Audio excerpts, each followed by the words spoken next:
Ready to make a real impact every day?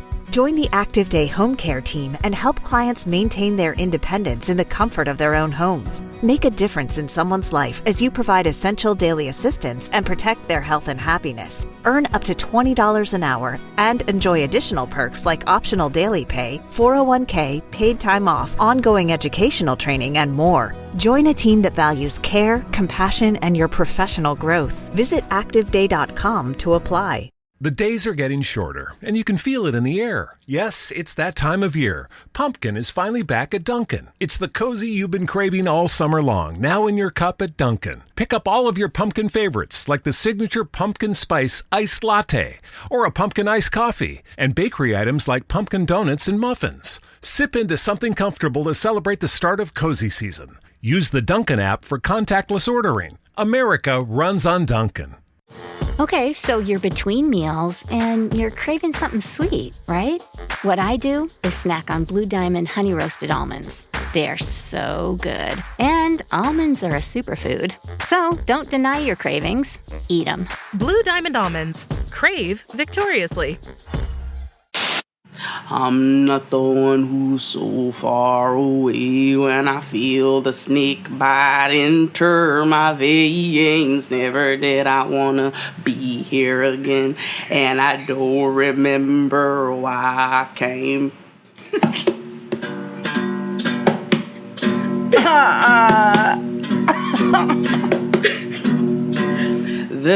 Voodoo, voodoo, voodoo, voodoo. I thought you meant D'Angelo's voodoo. No, girl.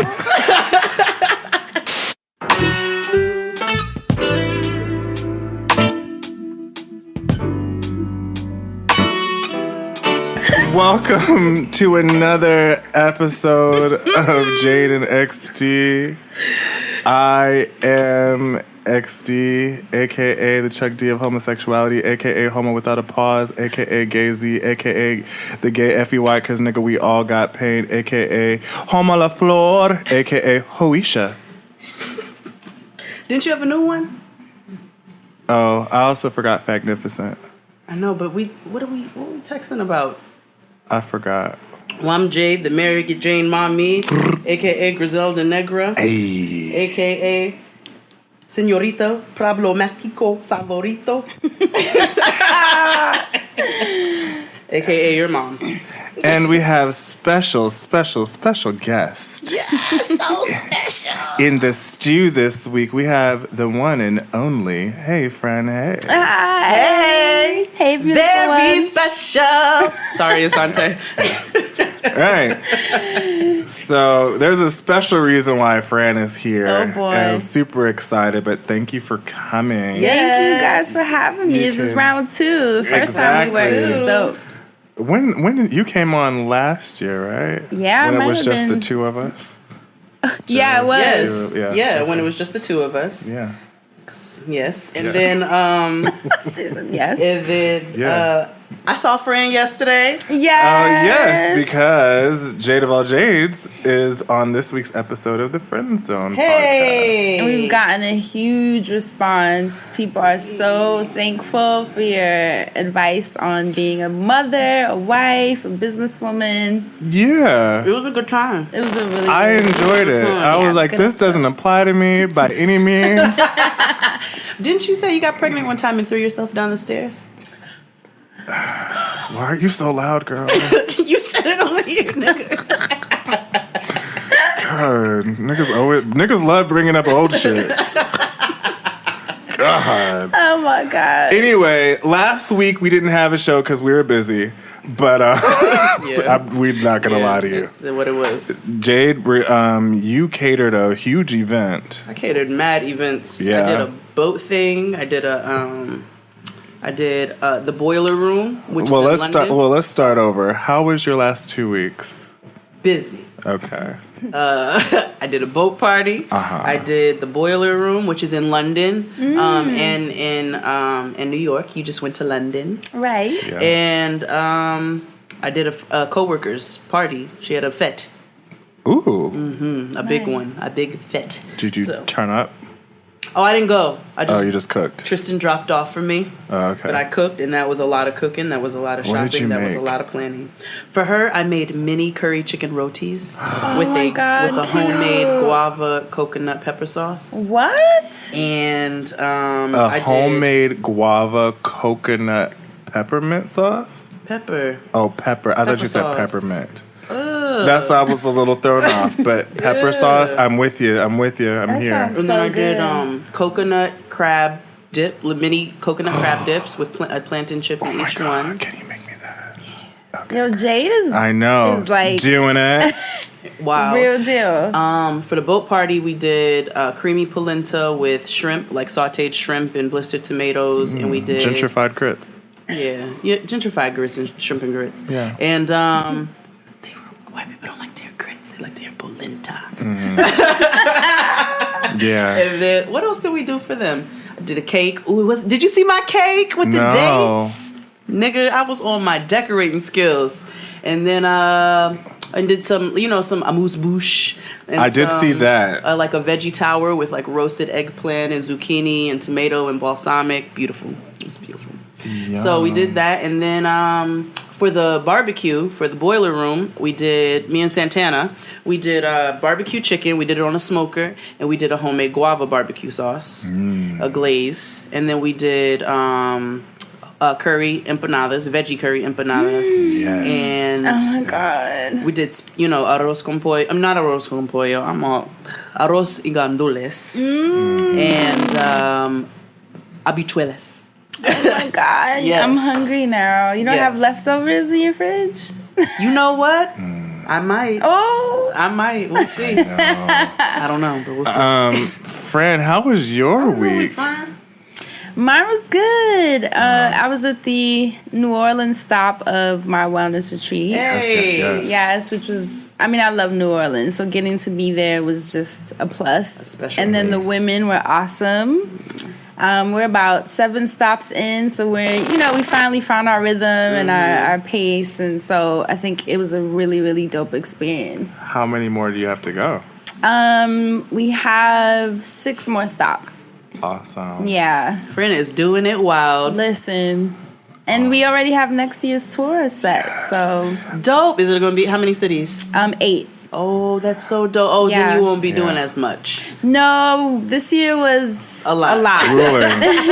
You were on your formation tour. Yeah, we had to, but Yes. it was the first time doing it, so we had to come out the gate strong. Yeah. And it was a great learning experience. I didn't do it with an event organizer. It was like very grassroots. But next year we figured out what's the healthiest amount of cities for us. It's a wellness tour. Right. Yeah. And I'm excited. What about That's you? so Right. awesome. Oh, I've had the most interesting 2 weeks ever. This is going to slide into my XD's corner. Before we get into XD's corner, let's just make sure we cover all these other bases because his XD's corner is it's a lot. So make sure you listen to us every week. Not SoundCloud, iTunes, Yeah. Google Play, all that, and And the secret is out. Yes, Jade and I are coming out with a book. yes, we are. So Yes. Naked Peace Theater, you guys are gonna get to finish Oh my it, God, y'all are and so you'll be able to cool. purchase it for the low. Literally the low. So there's no excuses. Yeah. The Friend Zone live show is this weekend. It's tomorrow. So make sure you come and see the homies, and then come say hi to me and XD and Kia, because Kia and I will be moderating the Q&A, and Crystal and Fury will be doing the hosting. Yeah, The whole fam will be in the family will building. be in the house. building. Oh, also, unfortunately, our New York show in October has been canceled. Oh yeah, the festival's been It's canceled. been canceled. Why is that? I'm not logistics, sure. I think it's logistics logistics. and stuff. And New York makes everything super complicated. Right. So hopefully there's some other things that we can work out. Yeah. But we also got word that we're coming to another city. Yep. So Hopefully the one I works. can come to. yes. Yay. Yes, and we're gonna work with dates. Yes, so yes. we're working on it now. So DC. Yeah. Yes, that's what I was hoping for. Yeah. So that's it. So my last 2 weeks were rough. So two things. I didn't even tell you really the first thing because you asked me about it, and I was like, yeah, he left. So I was dating. No. I took a break. Damn, there's 3 things that happened to me. That was so fucking crazy. I was dating because I decided to get back in the dating world. I'm like, I'm a woman of the 90s, so I feel like I need to, get back in the dating pool because, my biological clock is ticking and all that jazz. So I decided to, get back out there. And so, I've met a couple of really nice guys, and I've realized that a lot of times people, when you tell them, a lot of people claim they want honesty and openness and transparency, and they really don't. Mm-hmm.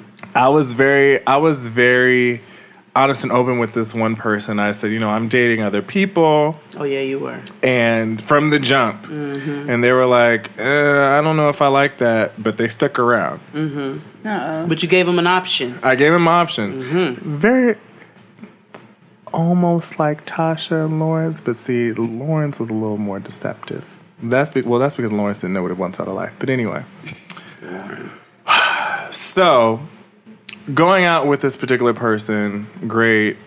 I can tell that they are feeling a lot more than, I don't want to say that they should, but they're falling deep. And I'm just kind of like, hey, bro, we're just... Oh, no. I'm like, I didn't call him bro, but I'm like, I'm dating. I'm trying to see what's out there, what's right for me. And they were just kind of like, well, I like to do boyfriend things with my boyfriend. And I'm like, well, I'm not that. So eventually I had to sit them down and say, hey, friend, hey. This is, I don't want you to be, out there and think I'm leading you on, but this is what it is. And so I had to kind of just gently break it to him like, this is just what it's going to be. Mm-hmm. And they got really upset by that. Mm. So I was just kind of like, how are you upset at me for me reminding you of what I've already told you? Mm. So I felt bad, but I also realized that I can't allow somebody to take up emotional real estate after I've already been transparent and honest enough. I've done the work in this type of dynamic. So I had to get over that for a second. So the other day, a friend, and this is very much like a Six Brown Chicks chat that's about to happen. So a friend came to me and was just like, hey, listen, so I've been kicking it with this person that you know. And I was like, oh, girl, who? Like, who I know? And then they told me the person. This guy I used to date. And I was like, oh. And they were just like, I don't really know what happened between you two. They didn't tell me anything, honestly. I just did my own digging and research. I was like, well, how did you know? Because I'm very secretive about... Yeah, there were no pictures. Right. Like, I'm very much like Beyonce when it comes to, like, my dating life. So, I was like, how'd you... A bunch of boomerangs. Yeah. So... That's not shade. Yeah, it's not. So I was just kind of confused, but he asked me, and so I was just kind of like... I told him what was up. I didn't give him in full details or anything, but he was just like, I just didn't want to break the bro code and all that good stuff. And I was like, well, nigga, you kind of did. You did. Breaking the bro code is talking to the nigga. But again, I'm like, I don't care. I'm so far removed because that was a toxic situation. So I was just like, well, if you want to do it, girl, go ahead. I'm okay. Mm-hmm. It was just something that you hear about these things, and it's never happened to me where somebody's like, I want to kick it with your ex. Like, you know what I mean? Right. Like, that's just kind of like, and all my... I don't even know how I would react. Right. Yeah. And luckily, this isn't somebody who I really was, like, I was invested, but we weren't, like, real deal Holyfield in this thing together called life or whatever, you know? But it was just kind of, it took me aback. I was taken aback a bit, but I got over it. I was just like, it's fine, that's, good luck. Mm-hmm. And that's fine. Mm-hmm. So then, my last thing. It's very difficult. I'm going to say a statement and then I'll go into the backstory. It's very difficult to find out that your collegiate best friend is now a child molester. Mm-hmm. Whoa. Right. He told me that earlier and I was like, ooh. I can talk about this now because it's public information because it was on the news. So is that how you found out? Yeah. Yeah, there's like articles. Yeah. Whoa. And not just in that location. It's making kind of news attention because it's somebody who is from the tri-state area. And you know how like people do human interest stories about people from abroad or whatever and trying to make it, because New York is very good about making things about them. Whatever. So this guy who... Okay, so work's done and you're craving something spicy and salty. I know. What I do is snack on Blue Diamond wasabi and soy sauce flavored almonds. They're so good, and almonds are a superfood. Don't deny your cravings. Eat them. Blue Diamond almonds. Crave victoriously. Okay, so you're between meals and you're craving something sweet, right? What I do is snack on Blue Diamond honey roasted almonds. They're so good. And almonds are a superfood. So don't deny your cravings. Eat them. Blue Diamond almonds. Crave victoriously. I was really close to, like, best of friends, and I am a year older than he is, and so I remember when he came into the school that we went to, and we weren't close at first, but then eventually a budding friendship began, and we were RAs together and all that good stuff. So a couple days ago, a friend sent me a link, and they were like, have you been watching the news? And I've been trying not to watch the news. I just kind of get my news from like social media just because it's real time and it's real. Yeah. Right. Exactly. Yeah. It's not fake news. So, and I'm looking and I'm just like, this, like, what on earth? And so the article, I guess I could tell the story. So the person held like a summer camp in their home for young boys. Oh, no. And I'm sharing this because I'm still trying to process it. So me saying it out loud it's how I'm getting through this. So he had a summer camp for young boys out of his home. And I guess it was a sleepaway camp. And so some children came forward, and they were in the 5th, 6th grade. So they're more than capable of doing certain things or knowing. I don't want to say know entirely right from wrong, but they know when they're being touched and when they don't need to be touched. Right. So the person, or the suspect or assailant or whatever you want to call him, insisted that he bathe them.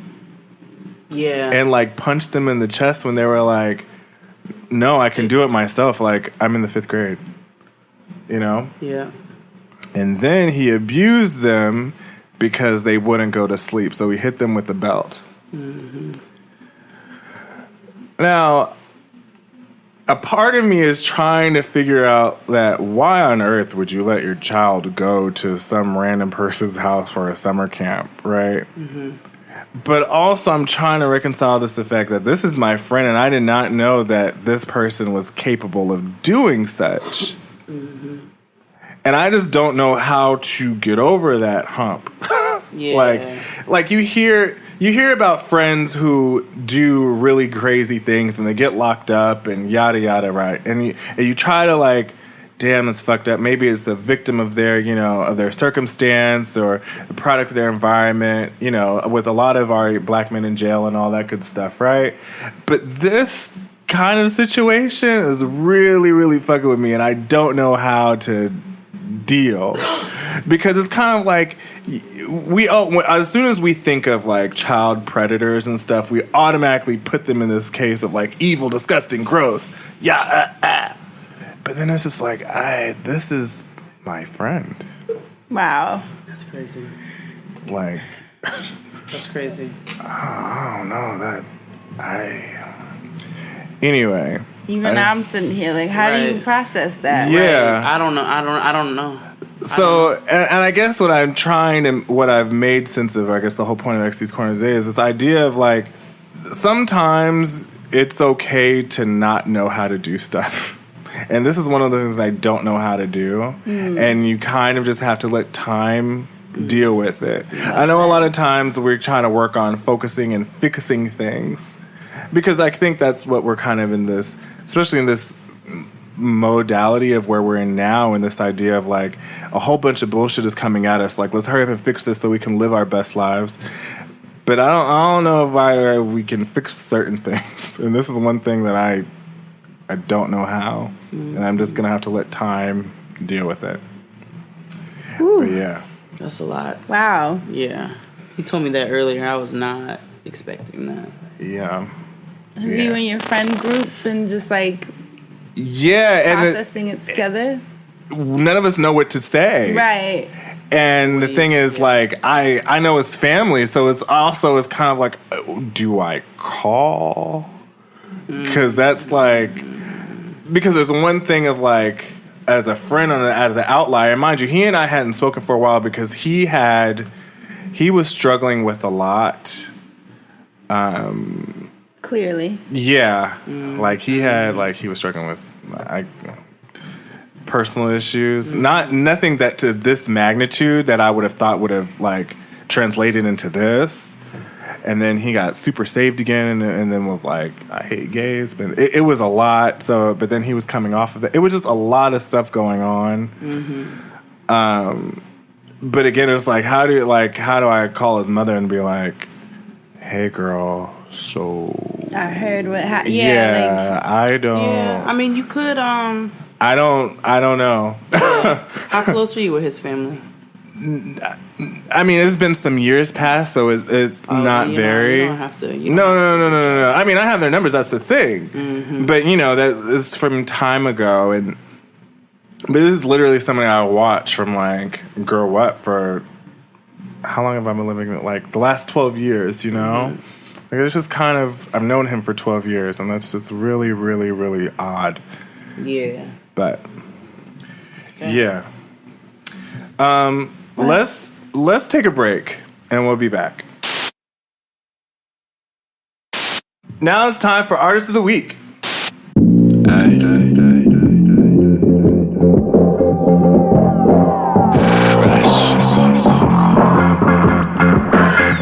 This week's Artist of the Week is Willis Couture. Okay, let me say this right, because this is my homeboy, Reho Janina.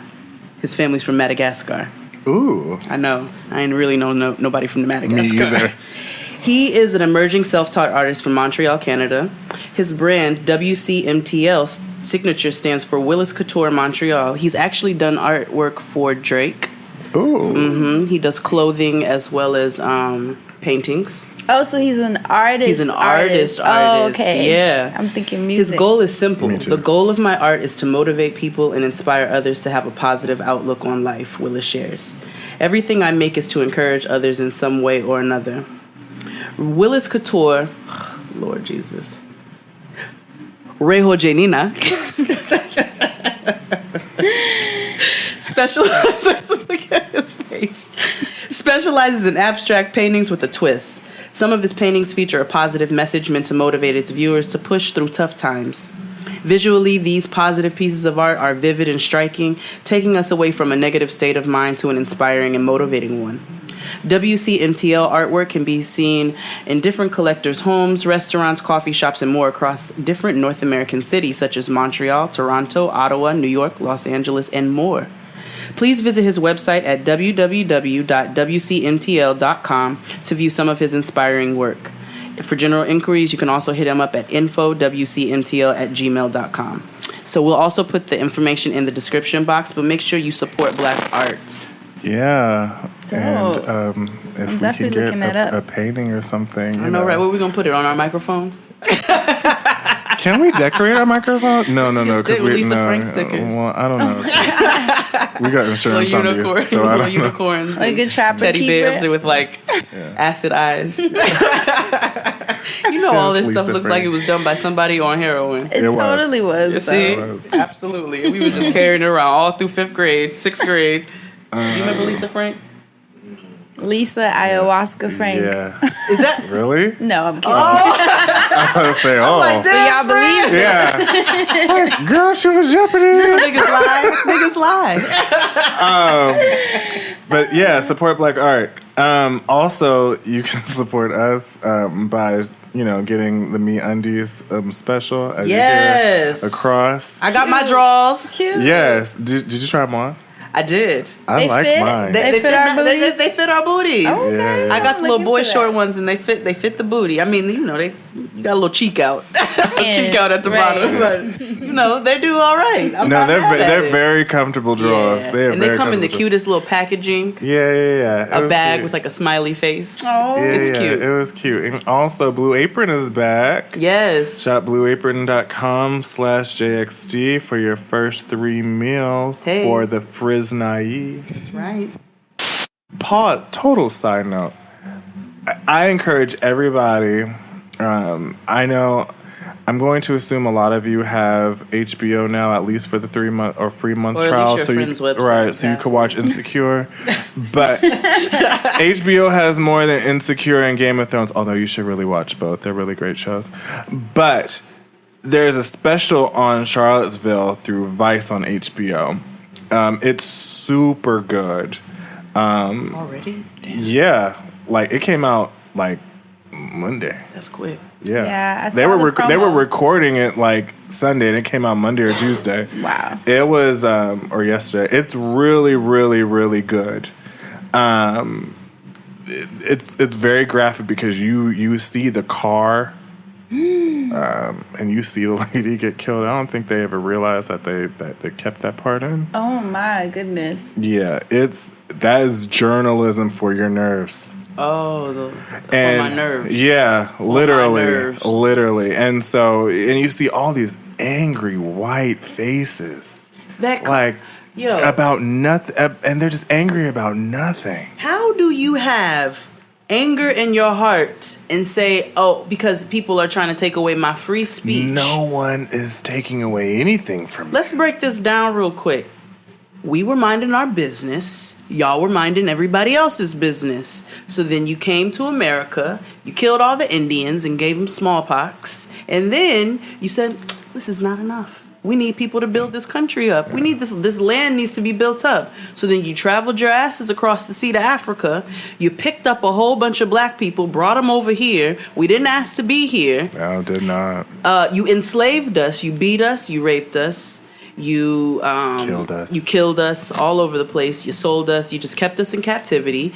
Then we finally got free. You all called us a threat when we would get upset about being in captivity. And then from there, when we finally got free, y'all had a problem with us being free. You didn't want to be a part of us, even though you brought us over here. And then from there, now you're mad because we don't want to be reminded of when we were in captivity by keeping up Confederate statues. And you're saying somebody's taking away your free speech. Man, white people got the nerve. The nerve. ultimate nerve. They're just really upset that what they've been used to as being, supreme is just no longer anymore. And just like, oh, I'm being oppressed. Like, no, like everybody's be getting equal, sir. And you got a problem with and it. you got mad. But if you watch this this documentary on Netflix called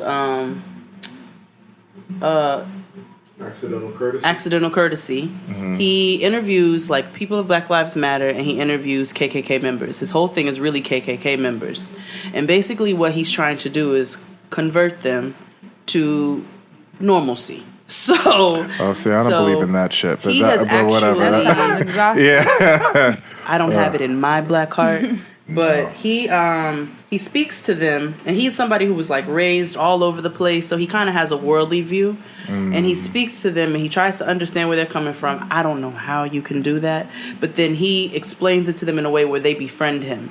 And then I think he's gotten the trophies of over 24 KKK members. Once they stop thinking that way, they give him like their robe or whatever to show them like, I no longer want to be a part of this. And so he's done that with over 24 KKK members. But there was one who was like, I'm white and I'm better than you, and that's what it is. Wow. That's lit. And it was like he couldn't. I'm not gonna lie, that's lit. Stand in your truth, sir. He's like, white is better. We're just supreme. It's just what it is, and that's really how they think. White is just supreme, and because I said so. But didn't you see the compilation someone made of clips from Trump saying something similar about his gene pool being superior and his German blood and... Yeah. That ain't nothing but Hitler reincarnated. Especially considering the way he speaks, the fact that he could even feel comfortable saying that he's superior in any way. Do me a favor. Google Hitler's signature and then Google Donald Trump's signature. Stop. Do it. Go ahead. Stop. No, Hold, please. Do it. Oh, gosh. Hitler and Dump's Look at your face. signatures. Is he holding up both? Nah, no way. No. Damn. See? So there's yeah, it's weird. So like there's people who study handwriting, and the people that study Hitler's handwriting is, we all know who Hitler was and is, and as a tyrant, horrible human being. And then when you look at Donald J. Trump's handwriting, it looks very, very, very similar. Oh, my Lord. Yeah. That's disgusting and scary.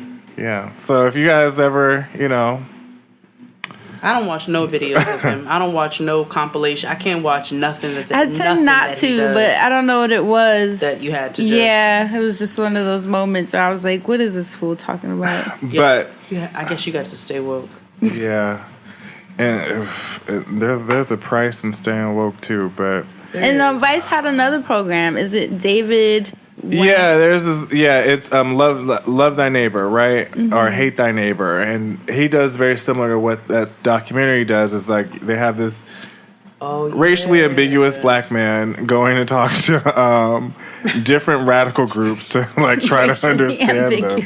There's a Mexican journalist who does that too.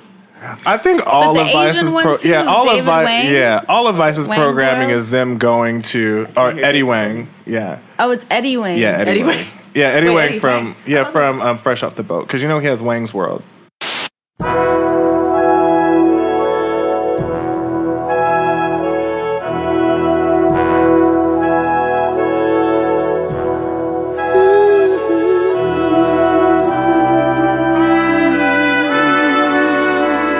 So, Fran is here for a reason, and you all know why.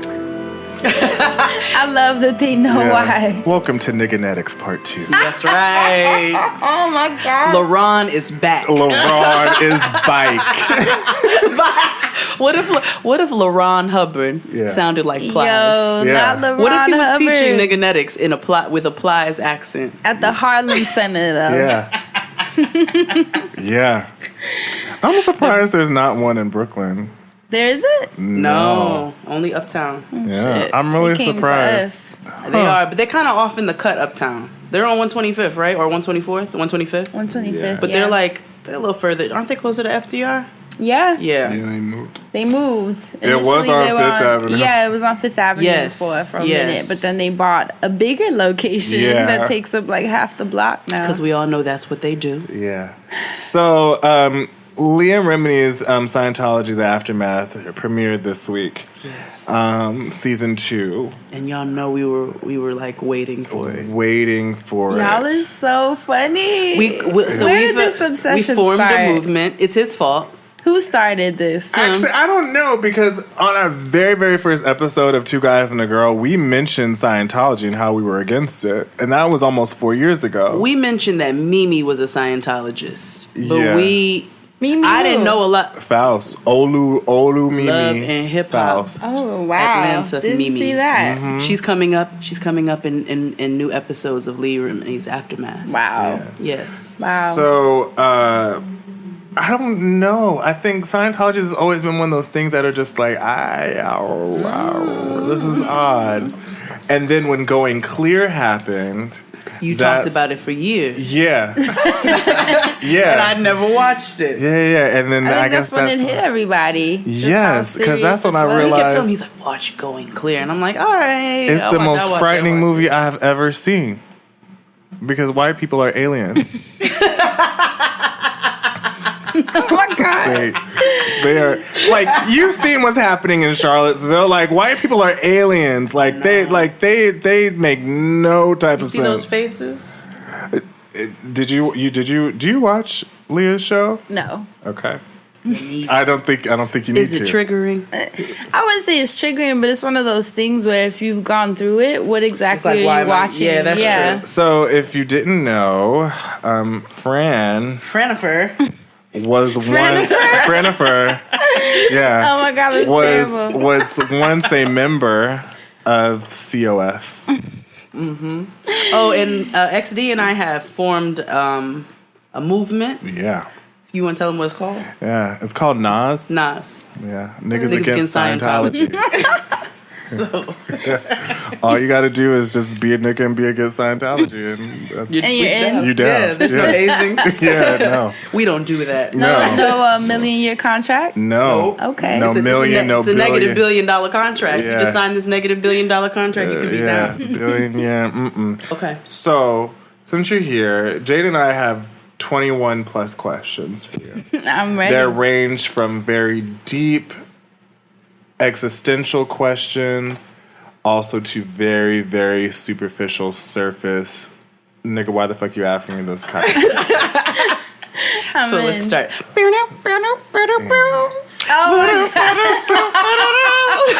So, tell us how, and forgive us, this episode may be a little long, but who cares? Friends here.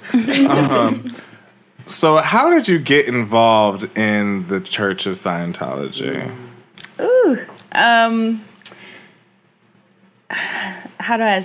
How would I explain that?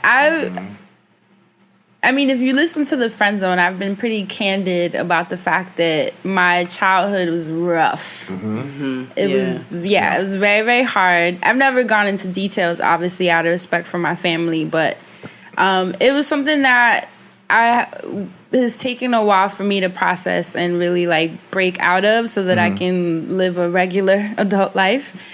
And when I was around 23, I started dating someone who's a bit older, and he was involved in it. And he was kind of pushing it on me and was like, trust me, like this will help you break through all of those layers. They will, help you go back in time and process the things that you were going through and kind of like hash them out in the present time so that you can move forward.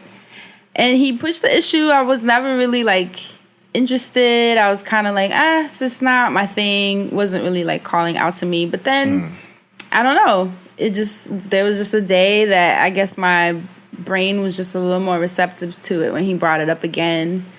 And I was like, you know what? I'm going to try it. So that brings me to the next question. What drew you to Scientology? When I actually went? Yeah. They were really nice. Yeah. And I know that sounds so basic, but when you are struggling emotionally and have like issues with safety, which was my wound. Like, I didn't have people that protected me, and my childhood, like I said, was like rough. They got me with that one because I immediately felt like very mothered and fathered, and they sensed it. They're energy workers. They knew how to read me, and I really was drawn to the kindness. And they asked so many questions, which they knew how to ask them, and it just felt very nurturing. And they showed me like all the books. I've always been someone that's been really curious. Like, I love research and reading, and so they got me with that too, because they were like, here are these books that you can read, and we'll work. They gave you the free books, right? Yeah, in the beginning, and you know, you will be able to work through them, and then once you work through each book, they kind of like test you to make sure that you understood all of the concepts, and then once you pass, quote unquote, they give you a new book, you know, and that's how you like go up the levels. And the what I liked about it was that when he first put me on, I'm thinking it's like a church, like the Church of Scientology, but when you walk in, it's not a church, it's actually a library, and it's just a wall of books and tables with people studying. It looks like a college library, just that's people crazy. Quietly to themselves.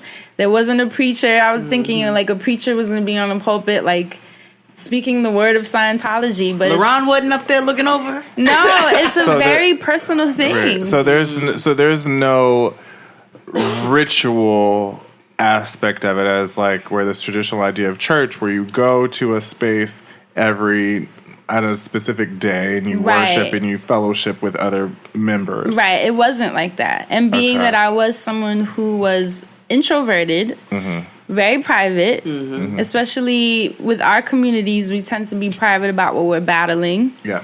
It kind of was perfect. You know, a place you get to go and learn and read, and people are waiting for you, and they're happy to help you, and there's no judgment, and you are sitting at a desk by yourself. And then all you have to do is get through the books and then be tested by someone. Like, I was like, this is an introvert's dream for church. Like, it's perfect. And I loved it. It just fit my personality really well. So when was there a particular moment when you realized, like, I know there was these ideas and these things that are happening, like, oh, this shit is lit, like I could be by myself and like I was learning to study, but was there a particular moment where you were like, oh, I am fully committed and this is my home? Was there like a specific instance or like a day or like something happened where you were just like, or did you even feel like that? Were you ever fully committed? Yeah, I guess I could say I was. The books are really good. I can honestly say that. And even now, you know, knowing what I know and being able to look back at this age, because I was obviously very young, the books are very good. And that's how they get you. I think the people of Scientology are batshit, but the way that they've structured the information, I don't even think it was LaRon. I really don't think it was him. I don't know who.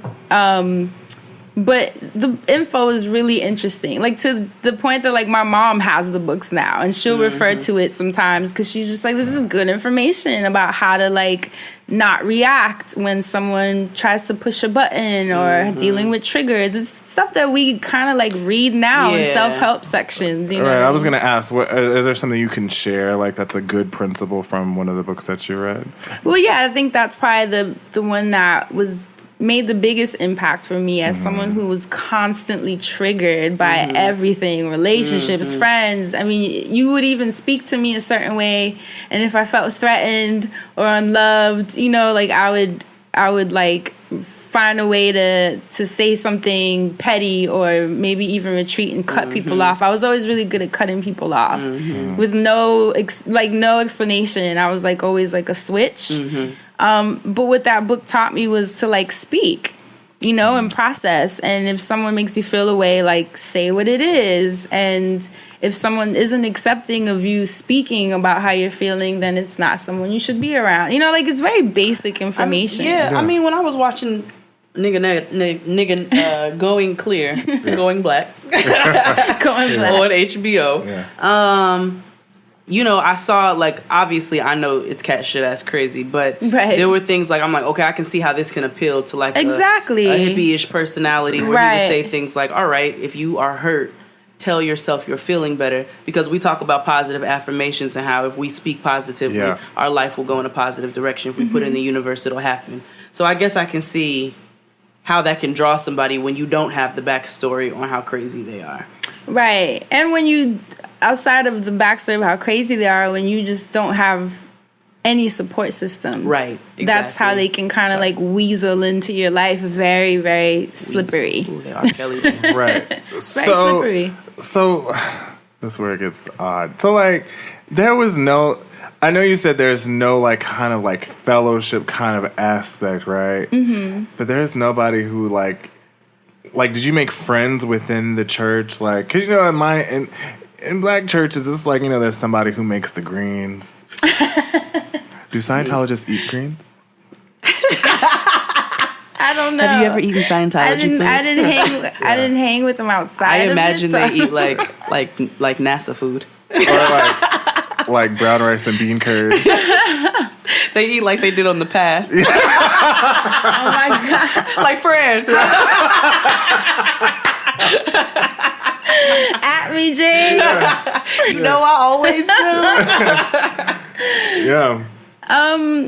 So you're asking if I like socialized? Yeah, that's the basic. Not question. outside of the building, because I was still from the hood in Harlem, and I was like, I don't have random white people coming to my building, and I don't go to random white people's buildings. It's just kind of cold. Hang out with you, right? And you are a 40-year-old white man. I have no business even knowing what you do on the weekends. So how did you reconcile that? Because essentially, and we'll talk about race in Scientology later, but how did you reconcile that where, like, I'm in a white space learning about whatever it is that you learn about at that particular level, but how did you kind of reconcile that? I mean, even though you were very young, I'm going to assume that you were still very, very black.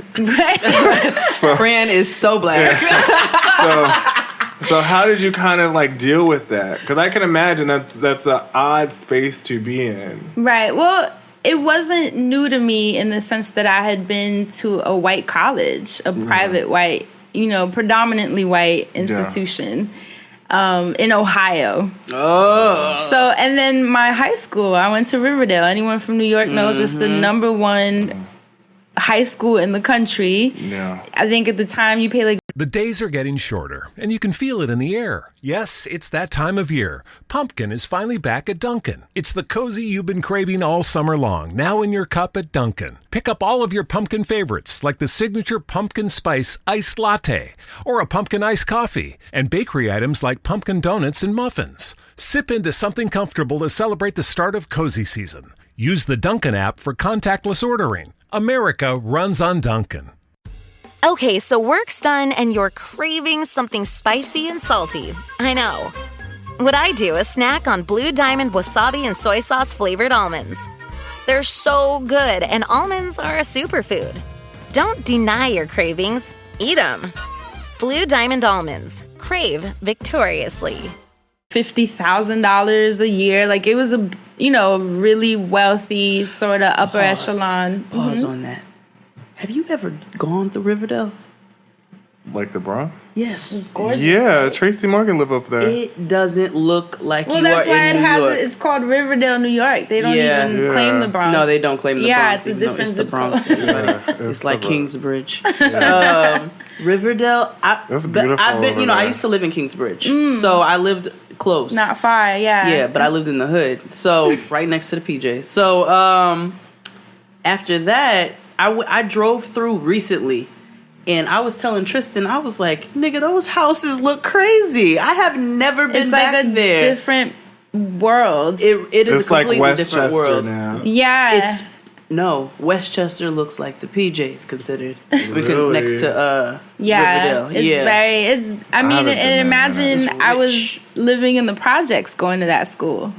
So my life was... Talk about duality. I'm like, and that can fuck with you. Of course it did, because these kids are pulling up in Bentleys or with their drivers dropping them off. And then I had to, when the train left us on 242nd, the one train, we had to walk up, like, there was like a hill. And it was always the black kids, and we would get to class hella sweaty. because you had to walk up these stairs that the jocks used to like train, but meanwhile we're like walking because there was no other way for us to get up the hill. Right. And the kids, the white kids getting dropped off, and we were walking into class after, walking like maybe 15, 20 minutes. Damn. So that is humbling. Yeah, but that's why I'm saying it wasn't new to me to be in that world of like learning with white people. So I didn't feel out of place at Scientology. I wasn't hanging with them, obviously, because they were a lot older. There weren't very many like young people, at least not in the location that I was at. So I think that kind of the age gap is what stopped me from taking it outside of the building. But everyone was really nice. Honestly, everyone was really, really friendly, smiley and sweet, and had sweet words. And they knew how to finesse you. Okay, so let's get to it. Yeah. What level did you get to? Oh, gosh. Before, I will say, if you are unaware of levels of stuff, stop this and go listen to Nigganetics Part 1. Do a real nigga breakdown to Scientology. Yeah, like we cover all aspects, all jargon. It's a whole glossary of. So there's a few things you have to do: homework, study in your library. You need to listen to Nigganetics Part 1, watch Going Clear, catch up on the first season of Leah Remini's show, and then listen to Joe Rogan's podcast. Yes, the episode with Leah Remini. And those 4 things. Oh, he has a podcast with her? And Mr. Miscavige, Dave Miscavige's father. I thought you were going to say David. I was like, they got him on a podcast? Oh, hell no. That was the case. No. That's how I was like, oh, shit. No. He doesn't do media stuff anymore. Right. Within reason. Yeah. But, you ain't right. But yeah, do those things and then come back because that'll answer a lot of your questions. So yes, what level did you get to? To be completely transparent, I don't remember. Okay. I really don't remember. I was there for 3 months. Okay. All right. Yeah. I basically did a whole summer.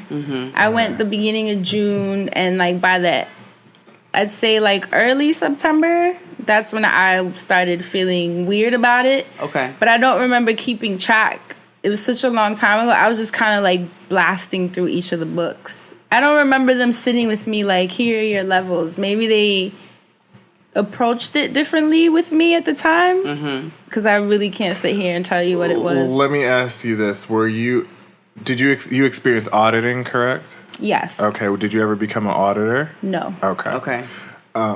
Did you sign? Yes. A $1 billion contract. I did. It's the first thing they make you do. That's why they haven't left my ass. So let's talk about that. Yeah. What's happening right now, currently in 2017? Like, are they still attacking you or what? Are they peeping at my? Who's that peeping at my window? No, to be honest, the most they do now is like, put it this way: once this episode airs, in a matter of days, maybe by like Monday, I'll have a letter from them or a flyer inviting me in, and it's their kind of like passive aggressive way of saying like, we know what's up, we know you mentioned us, and just kind of let you know that they always know where you are and keeping track. Like, they do weird shit like that. No matter where you move, they always know where you go. Just like Ozark. Yeah, because I've moved maybe twice since I've been on that, and both times they found my number, my cell phone number, they found my address, my mother's information. I actually got really scared, more so from my mom, because they had someone come to her hood, and anyone from the hood knows if white men come saying your name, and I feel like it was calculated on their part. Oh, everything. To the dudes on the bench, what are the dudes on the bench gonna think? They're those think white you're talking dudes to the police. Exactly. It's a very dangerous situation to be put in. I don't think people understand the fear that I felt. Not even so much for me, but just the fact that they played me and were like asking for my mom's name. Like, they knew, you know what I mean? Like, they know how to make you break. Because that was probably the scariest thing I had to deal with. And they were like knocking on her door, and my mom was shook because she's like, like, what the fuck is going on? Yeah. How did you? Because I mean, eventually you tell your family that you're a part of this organization or religion. Were they receptive to it? I'm not really close with my family, not in that sense where like I keep them updated on things I'm doing. Or let me rephrase that. We're your family. Right. Like however you choose to define family. Mm-hmm. So either it's immediate or your blood or the family you created. How are they receptive?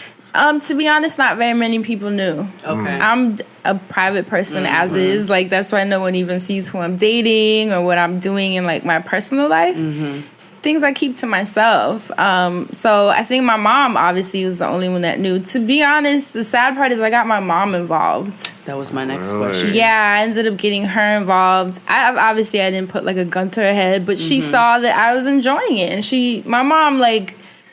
You know, she trusts me in so many ways, and she trusts my judgment and trusts my path. And she was like, she knows what my life has been, obviously. So she was like, wow, if this is making these changes and you're going on a regular basis, maybe that's something I should look into. 'Cause she had her own shit to figure out. And unfortunately, she went one day and she loved it. And my mom's an immigrant, so they were able to weasel in, I think, even to a deeper layer with her, where... Everyone has to, let's be transparent here. White acceptance for an immigrant is big. Whether we want to admit that, whether our families will even speak on that, but it's a big thing. It is. And I think that was part of their weaseling to kind of get in their head, like, welcome, to a different, like, worlds and bracket where we, like, are here for you and want to bring you up to where we're at. And if there's anything I regret most about it is that I got her involved. Is she still in it? No. Okay. No. Good. Yeah. So talk about how you got out. What turned you off, first of all? Like, what was the thing that made you go, enough? Yeah, because you said you were blasting through the books. You were super I was interested. So what made you be like, because 3 months is a short amount of time to be involved in something. Yeah. Honestly, it was really expensive. And at 23, I wasn't making bank like that. You coming out of college, I think I was probably in my first, like, real grown-up job.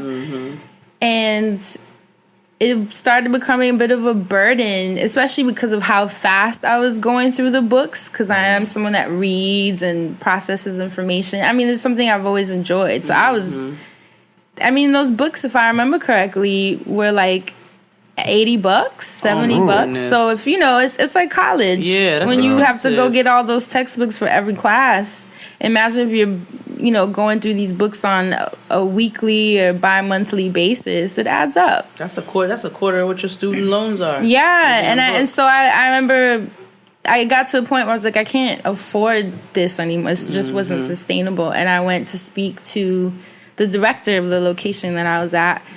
And she said something to me that really turned me off, where she basically was like, the fact that you're saying you can't afford it is your problem in the first place, because you're like, she basically was like, you're poverty minded. And you should be able to figure out how to afford these books.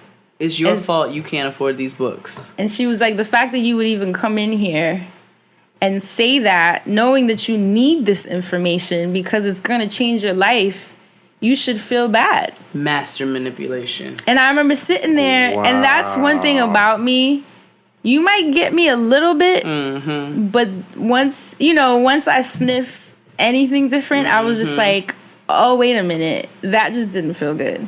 I've totally sniffed the manipulation in that sentiment. Even the way her face shifted at the thought of me not paying anymore. I started reading into her body language, and I saw the tension. A white lady called you poor, and you felt it. Yeah. You want to fight. Yeah. But the thing is, anyone else would have been like, dang, she's right. Like, this shit's helping me. I need to figure it out. But you were self-aware to know. Yeah, no, because I'm like, if you guys are so keen on helping people with stress levels, then why did you just get so tense at the thought of me not affording these books? It's like the episode of the Scientology episode of South Park. Beth is so good. Yeah, when I forgot which character it was. They were like, well, we should just make this all free because it's supposed to help people. And they were just like, right. Absolutely not. Like, right. Yeah, she made me feel terrible. And that's when I was like, I don't like how you're making me feel right now. I was like, I don't like any of this. And I literally walked out. Good. Did they follow you? Did they try to chase you out? Of course. Yeah. Wow. How far? And they blew up my phone. They had people coming to my apartment, knocking on the door. I mean, it was not easy. It was like trying to get away from an ex.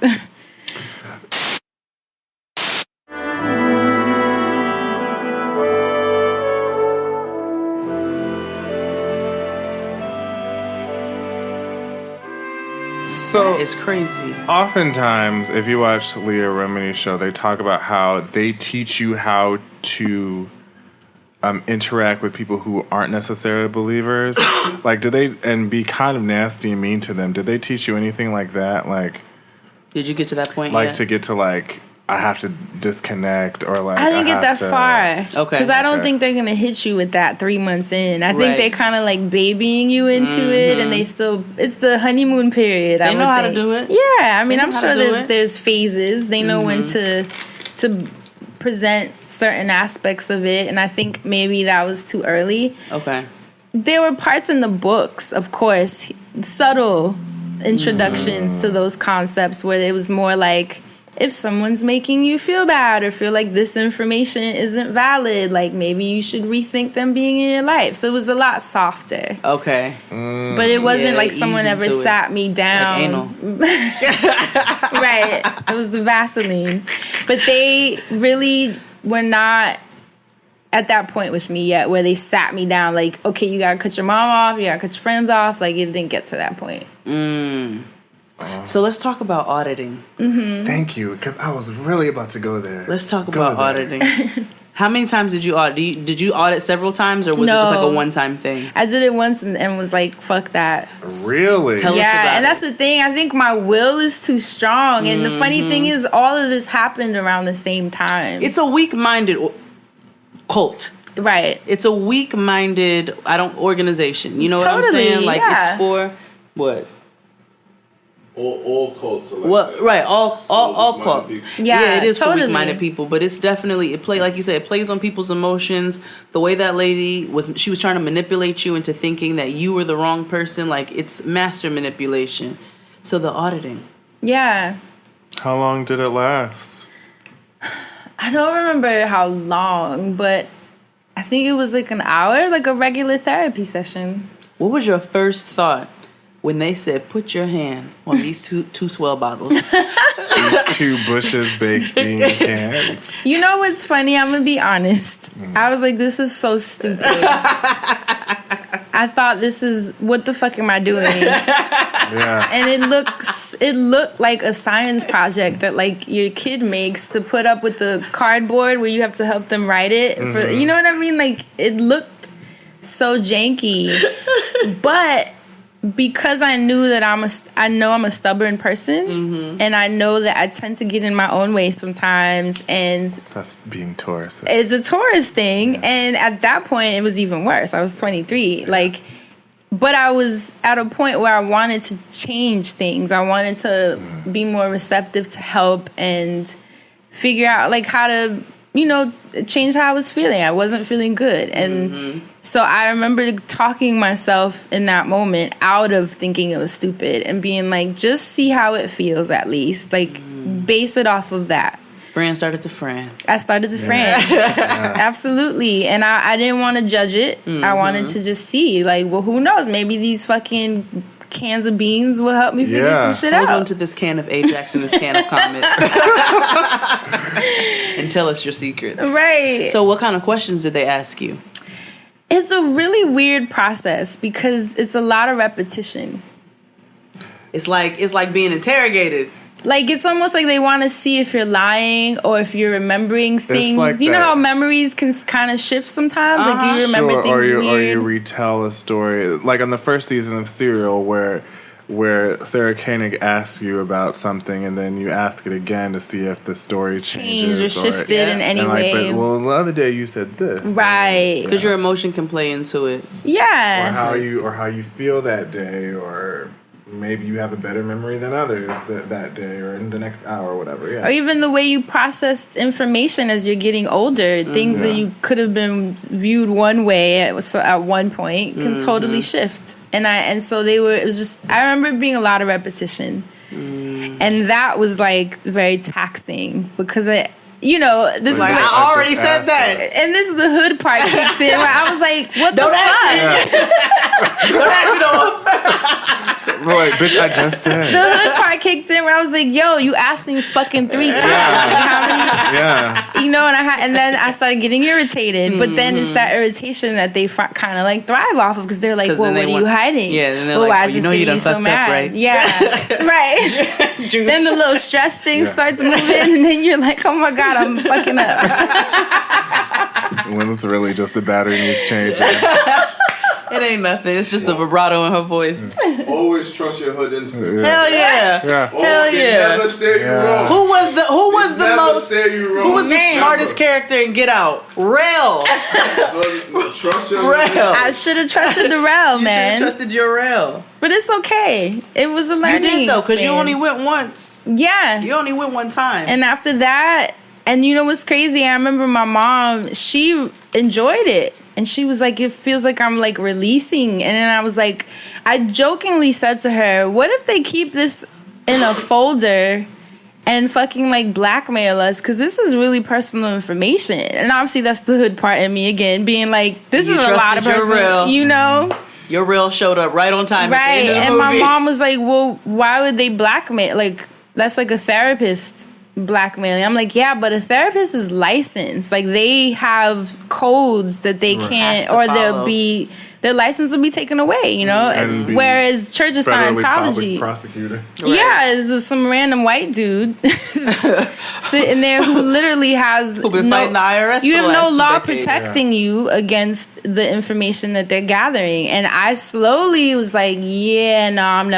not doing that again.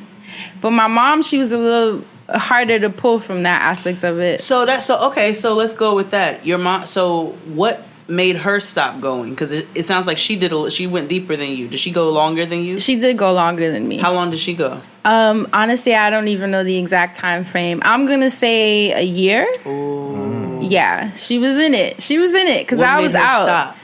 Stop? Same thing. She was like, "This shit's expensive." Okay. And then when she tried to get out, they did the same thing of telling her she's being poverty-minded, and she was like, wow, that's trash. Like, I'm giving you money for a year, right. And this is your response. Like, and that's when it kicked in for her. Like, this is about profit. This isn't about helping us. Because if it was about helping, you would create a scholarship for people that don't have the money, or like a sliding scale, or make it free. My mom was, in the hood, like, create free programming, like, if that's the true intention. And I think that's when she started seeing, like, and they were pressed because they're blowing my mom, because she was in it longer, so they were like, really, we've already got her, let's see like the claws came out they for get her. Desperate, man. You've seen it. You've seen it. Those journalists, they lie, they pressure people, they make people lose their jobs. Yeah, the claws came out for her, and I was shook. That's when they started sending people, random men knocking on my mom's door, like, it was just, I just remember me and her being like, what the fuck did we do? Yeah. It was that feeling of like, it's sad in a way, because like, we genuinely wanted help. Mm-hmm. Like, and that's a good thing. Like, how many people in your family or in your neighborhoods that can outwardly say, like, we just wanted help, and that's what we wanted. Do you feel like you were taken advantage of? Completely. Yeah. 100%. 100%.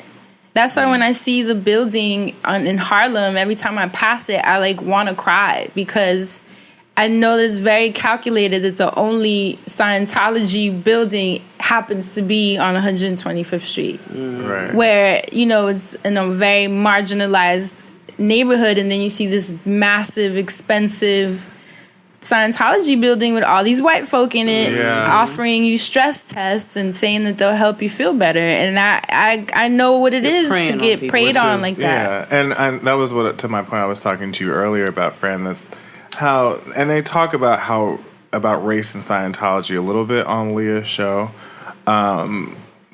because in hindsight, there's this idea of like, well, yeah, it's for profit, sure.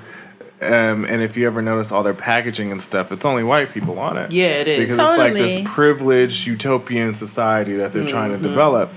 And essentially, well, blacks and browns are poor and they can't afford it. However, they've reconciled that. And in order to do that, they've decided to attempt to move in black and brown communities where there's, I guess, a hint of gentrification so it doesn't look too out of place. Hence why Harlem is such a great location. So what they have started doing is preying on the black and brown leaders of these neighborhoods. And guess who they targeted first? Who? Don't say Farrakhan. Farrakhan. Wow. Oh, of course. And let me tell you about Farrakhan. Let me tell you about him. I'm actually surprised. There had to be. Well, let me not. Well, because what ended up happening was Farrakhan ended up doing. I'm not surprised. So they. Oh God. They ended up reaching out to members of the Nation of Islam, and they sent them Dianetics, right? And you can also see this is all profiled, and this is all on YouTube and places on the internet where you can see where he's had meetings with them, and Farrakhan has gone on the record and by saying that Dianetics has the ability to make members of the Nation of Islam better Muslims, which is so weird because Dianetics is a completely made up book. I mean, it's fiction. It's literally fiction. This man was we said it in Gganetics 1, part 1. Name. Yeah, that LaRon wrote yeah. sci-fi fiction and fantasy. And he then decided he was going to make a book. And he made a book and made a religion and fought the IRS for the next 2 decades. And then went batshit crazy. Went batshit ass crazy. And died of a stroke. Yep. But he allegedly went to other levels. Yeah. So. But that's what I'm saying. Like, even with everything I know about it, the books, I understand them. I understand how if you are not very far advanced in your wellness practices and taking care of your mental health, a book like that as an introduction to like lifestyle changes will get you. Because if you're not privy to this information on like handling stress and like that shit's mind blowing. Yeah. Because especially if you put this, if you're marketing to a marginalized people who's going through stress every day, just trying to make it day to day. You know the Nation of Islam's going through stress. Them niggas are still selling bean pies on the corner of Marcus Garden. Yeah, and they're gonna play into your fears. They play into your lack mentality. What's like going on with black people in the world today? Right. And Farrakhan takes from, and I know firsthand, like I know this from personal experience.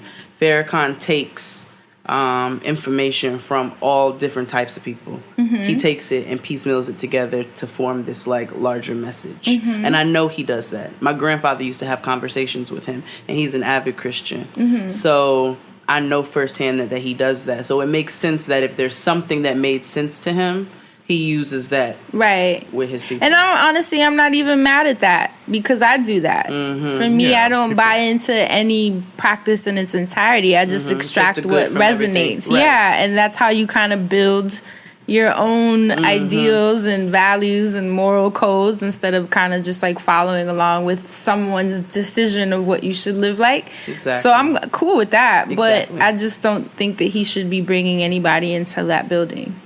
Yeah. And I know Dougie Fresh goes there because he's a Scientologist. Really? Dougie Fresh? Yes. So don't eat his... Well, I know his you waffles. won't eat his chicken. I know you won't eat his waffles. I know you won't eat his waffles. So I say, not good. The little graffiti joint. I laugh every time I pass it. That loud ass sign. It looks like those big ass Texas chicken and burger places they're putting all over the place. Yo, they're like popping up like the Church of Scientology. They really are. Them in WeWork spaces. Yo, there's a WeWork everywhere. Scientology. Let me tell you something. So It's my like job, Ozark, maybe Scientology. everywhere. they are. My job is starting to downsize significantly. They have downsized significantly. And they came to us talking about, we're considering going to a WeWork space. No, I will not put my hand on the kids. Not the kids. No.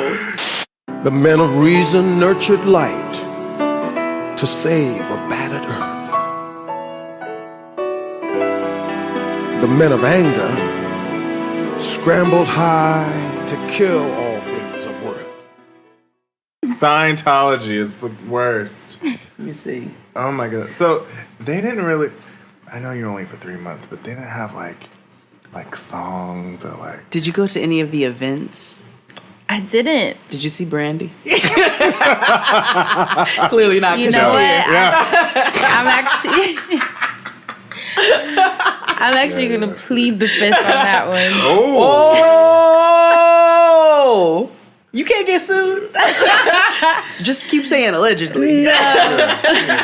You're gonna tell us off the air. Right. Yeah, okay, thank you. Damn. That's crazy. I'll plead the fifth on the people that I met through there, just Damn, because Daniel. I don't want to put, Oh, yes, anyone, yes, especially yes, if they yes. haven't spoken about it. I don't want to yes, be yes. that But person. but there have been notable people that have been. Oh yeah, of course, Okay. definitely. Did you meet? Oh, A couple, yeah. That is so interesting. That's how they get you. people we would know. Yeah, for sure. They play a video and everything. I remember they played me a video showing like all the like honorable members and. Was Dougie Fresh up there? No, they ain't gonna put him Honorable, in the video. Jade. Honorable. I know he ain't honorable because he tried to dance with me in the club. Oh my god! What about Isaac Hayes? Did they put him up there? I don't remember. I don't think so because I would remember Isaac He was Hayes. one of the prominent black members. That and the lady who killed Whitney Houston. Oh yeah, Stacey Francis. She sang "Happy Birthday" to Tom Cruise. Yeah, sure did. Wow! Dumb shit. Yeah. Wow! So you didn't ever see? Do they have special holidays? They I don't think I had holidays. I don't remember holidays. I know they would have like gatherings at the location, like you after wouldn't go? classes were over. They'd okay. have like potlucks and like just like not cocktails like with liquor, but like Right. like Mocktails. trying to kind Did you ever of gather. eat any of the food? No. Oh, see, she's still here. So now, see, Right. that's so I this didn't. is what I'm. What did in any of the books did they teach you about the Scientologist way of life, like how you're supposed to conduct yourself? Yeah. So, how is a Scientologist to conduct themselves? Like, is there like a specific way of dress, or like a way to engage with men or women? They don't or got no children? morals. I mean, I know don't- from what yeah. I've learned from Leah's show and other research, but I just didn't know from firsthand account if that was something that you experienced. It wasn't that detailed, or at least, like I said, not as far as I got into it. There were just ways to carry yourself as far as like your temperament. If people call things like toxic positivity, I would say that it's on that level of like don't react, and which was odd now that I'm older. And I understand what like truly processing your triggers and pains in childhood means. That means you have to like accept the full range of your emotions. If anger is kicking up, then you're angry, If anxiety, like you have to welcome all the emotions so that you can understand them, so that when they kick up, you know what the hell to do with them. When you repress it, you're not learning shit. Right. All you're doing is hiding, through kind temperament, how you're actually feeling. And I don't see how in the long term, A, I don't see how that's sustainable, and B, I don't see what that's really healing on like a cellular level.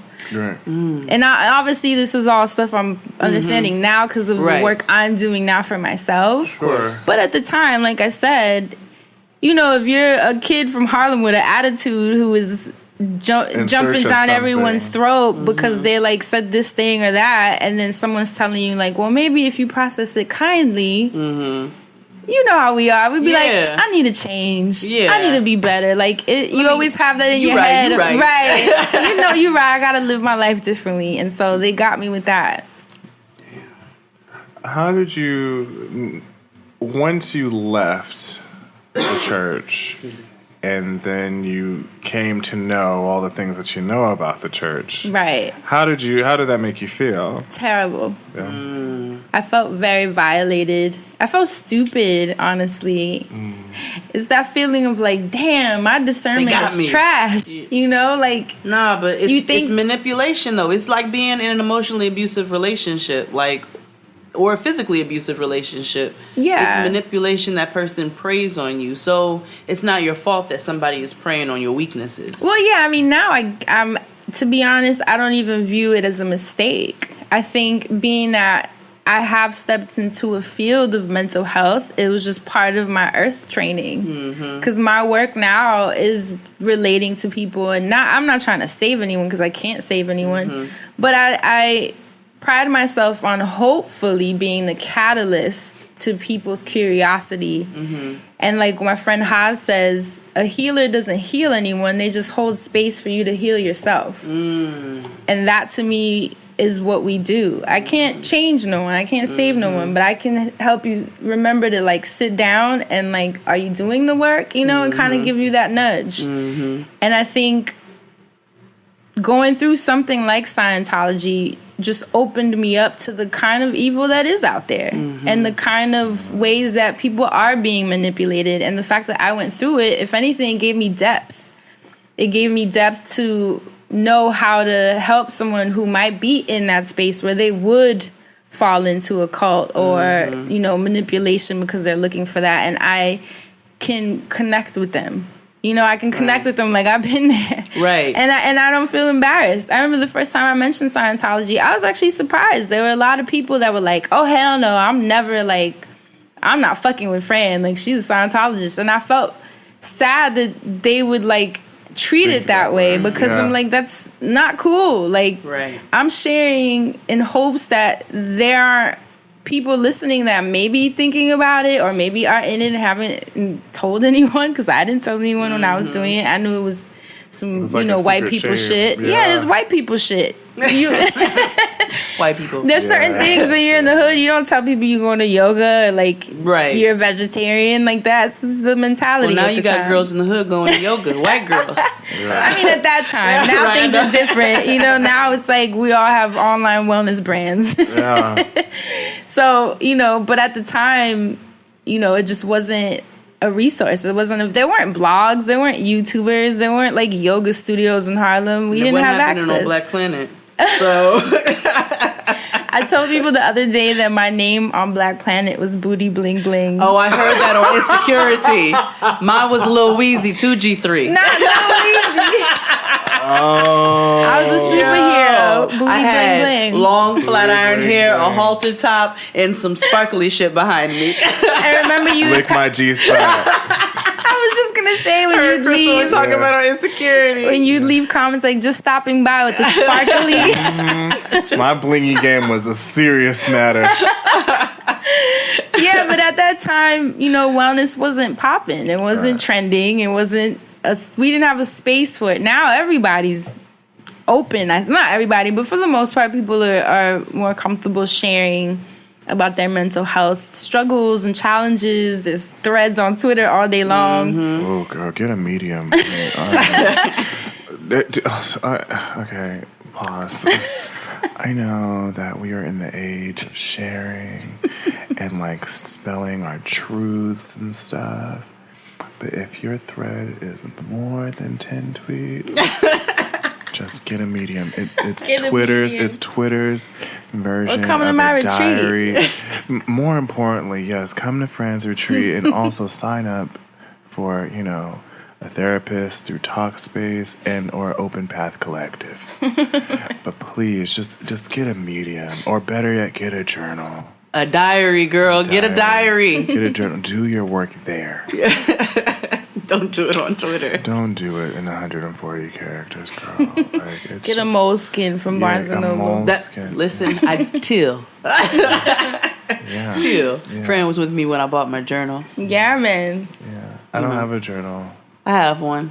I don't use it often. I'm trying to do better, but I have one, and I'm trying to work on using it more. Yeah. So- And I tell people with modalities like journaling, meditating, you can't force it. Right. It'll call to you. Right. I used to think, I remember, to be honest, the first time I ever dealt with meditation was at Scientology. I was gonna ask. There was a time, they introduced me to it. To be honest, That is like interesting. health and like holistic ideals, or that's the thing. I wouldn't say it was in a healthy, holistic way because this is what they did. They sat me down in a chair in front of a guy that I didn't know, a white guy, an older white guy at that. So that was already uncomfortable because he's literally sitting like maybe 2 feet away from me. So we're like eye to eye.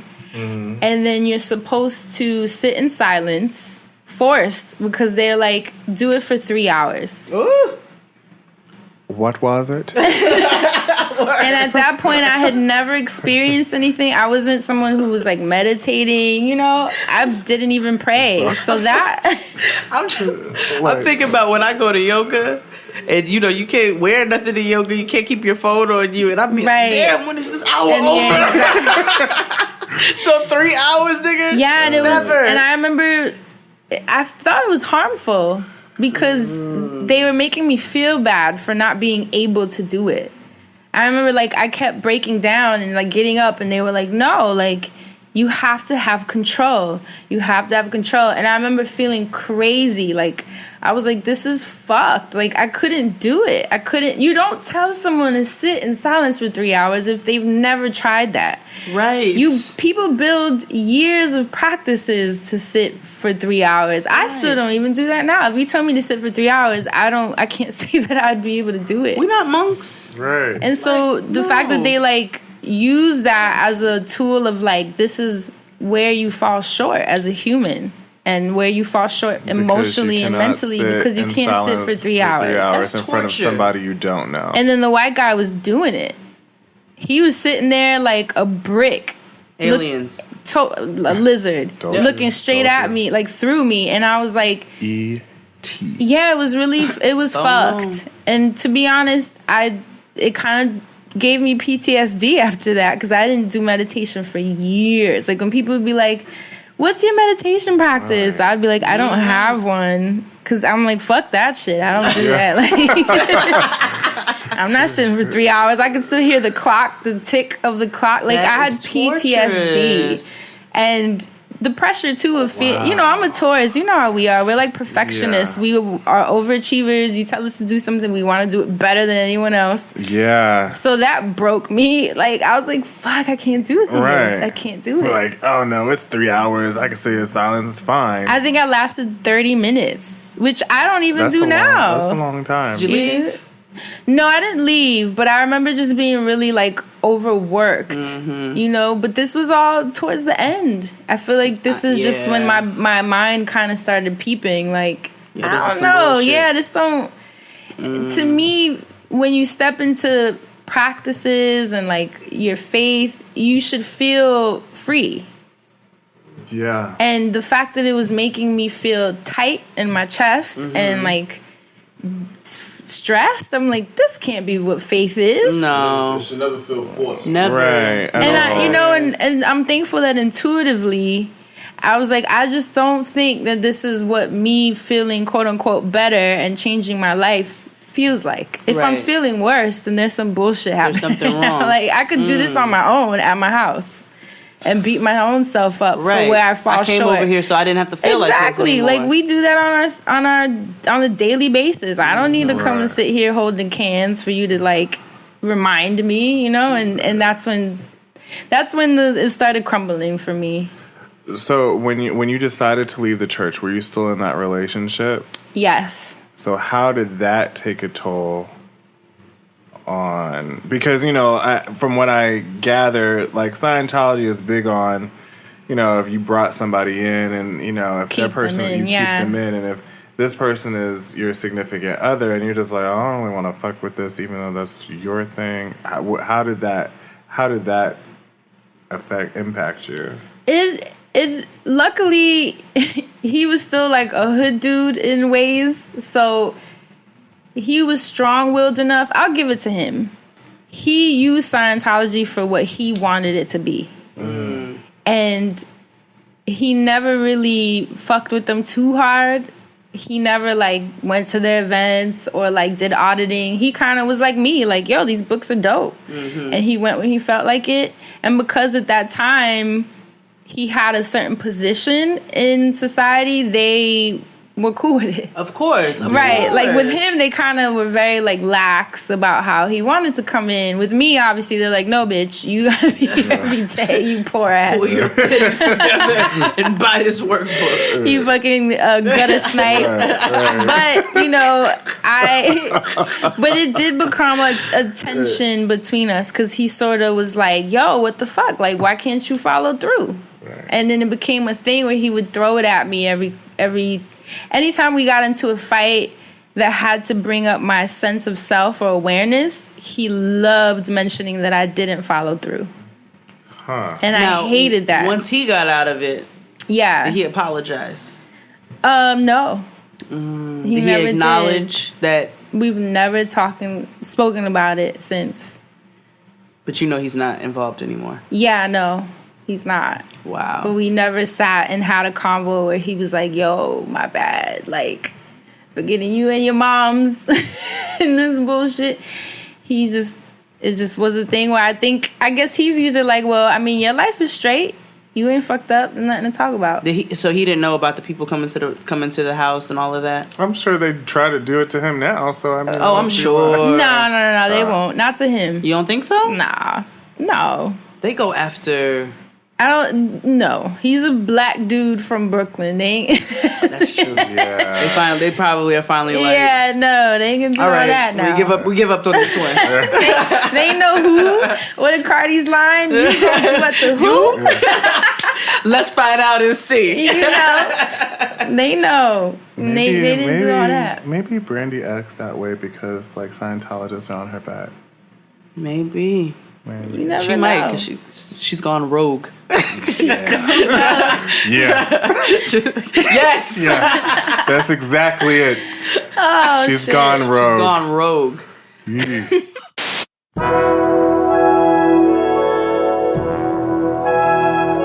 So let's get into Leah's episode a little bit before we finish up. Yeah, what's the show been about? So it talks just about the first episode. But this whole series is about telling people's stories and how they've been impacted by the evil ways of COS.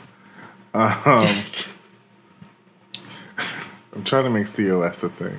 Okay, I got you. I'm gonna roll with it. Church of Scientology. Get with it. And so for this episode in particular, they profile these two women who were sexually assaulted by members of the church. Oh my God. One of them including their father. Yeah. And they were very graphic in detail, so I will say it's very triggering. Yeah, it definitely is. Because I was very uncomfortable. Yeah. Like, oof. It's very triggering. One of them, it was by a Sea Org member because one thing that they're really getting into this season... They're like highly revered and... Listen, they said... So at the end of the episode, they said that the father had been ousted from the church and that the mother divorced him when she found out... You know, they're trying to cover their tracks. And then, when they found out, they let him go from the church... but they said the member for the other girl is still a respected member in COS. Yeah. So, wow. It was a very triggering episode, but they're getting a lot this season into children in the church, in the COS. Yeah. I'm trying to work with you. Children. Children, because children are not viewed as children. Right. They are viewed as adults essentially, because they feel that children have been here before. Yes. Because if you say, and we joke in this idea of like, oh, this child's been here before. We say that about Noah because she has such a adult personality. Right. But it's like they feel as though that you can be born, yesterday, but your past life could have been, you could have been your parents' like uncle or You could have been your parents, like mother or father. Like Right. You could have been your parent's spouse. Yeah. Right, like past life regressions. Yeah, I get that. And so there's no ownership or connection to a child. Yeah. Wow. So family. So there's no dangerous. real which is why they used to encourage abortion in the Sea Org, because they felt that children. LaRon Hubbard used to say that children really had. I call him that. So we don't get sued. LeBron. Yeah. Yeah. Right, yeah. exactly. Listen, that's we got COS. See, we gotta be covert. Yeah. Because Abe gonna be like, no, you can't say that.